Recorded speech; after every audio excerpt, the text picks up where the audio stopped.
Bunge linaendelea na kikao maalum cha kujadili kuidhinishwa kwa mwenyekiti mpya wa bodi ya Benki Kuu ya Kenya CBK Andrew Musangi baada ya kuidhinishwa ama kuteuliwa na Rais William Ruto mwezi jana. Tuvuke huko moja kwa moja tupate kujua yanayojiri. In the life of this country, the exchange rate is heading to the north at 150 shillings for the dollar. High inflation rate, Honorable Speaker. High credit squeeze in the market, Honorable Speaker, because the national government has decided to compete with the local mwananchi for the limited financial resources in the market. Honorable Speaker, we are faced with the spiraling cost of living, and these are now the things, Honorable Speaker, the monetary policy. As they said, the monetary policy, they must put in mind that the economy is on deathbed. They need to get into place and ensure things are moving. Honorable Speaker, in this country, we need to create capital. We need to create debt to enable us run businesses. Honorable Speaker, that has not been happening at the Central Bank of late, because many times when they stand up, they always increase the within the Monetary Policy Committee, they always increase the rate, the base rate. So consequently, the rate at the banks always increase. Honorable Speaker, it's time they also looked at the strength and the health of the various banking institutions in this country. They also need to look into the informal lending institutions in this country, the Shylocks, those informal lending institutions that are truly impoverishing our people. With those few remarks, Honorable Speaker, I support the appointment.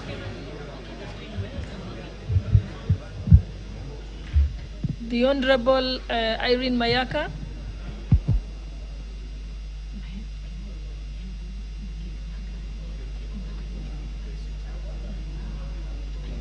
Thank you, Honorable Speaker. And Honorable Speaker, I also stand to support the report from the committee.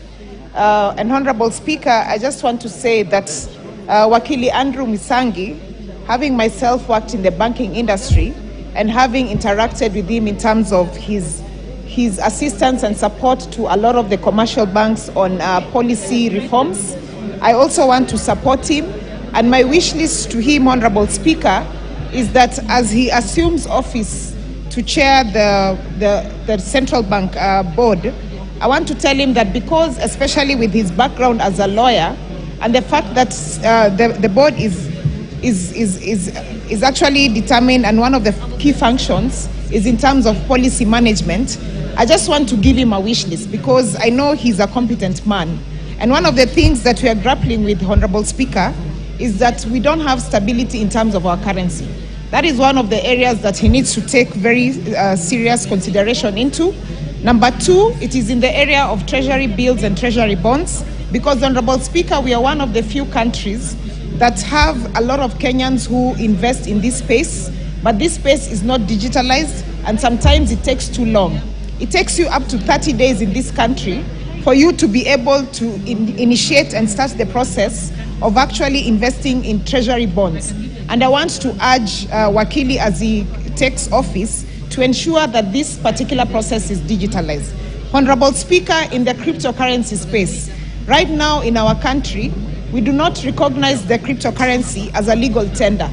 This is another area that we are lagging behind, Honorable Speaker, and I just want to encourage the incoming chair to ensure that we at least fast track and enable our central bank to start recognizing cryptocurrencies as a legal tender, so that we can then have more Kenyans operating in this space. And number two, so that Kenyans can have guarantee that they have the backing of their central bank when they are operating in this space. Because right now, as it stands, Honorable Speaker, yes, we do have Kenyans who are operating cryptocurrencies, for example, the Bitcoin, but the problem is, were there to be any risks associated with cryptocurrency, then they wouldn't have any legal backing because it's not recognized as a legal tender.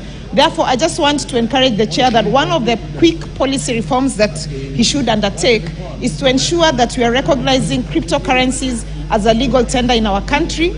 And finally, Honorable Speaker, I just want to also say that because of the digital space that we now find ourselves operating in, and because we do not have sufficient laws that enable us to place ourselves properly in the dynamic nature of the digital reforms, I want to encourage the chair that together with the CEO of the Capital Markets Authority, together with the Communication Authority, that as a country we need to fast track and ensure that we have a digital sandbox that will enable us as a country to be able to safeguard our people against any risks and adversities that come with the nature of not being properly prepared in the digital space.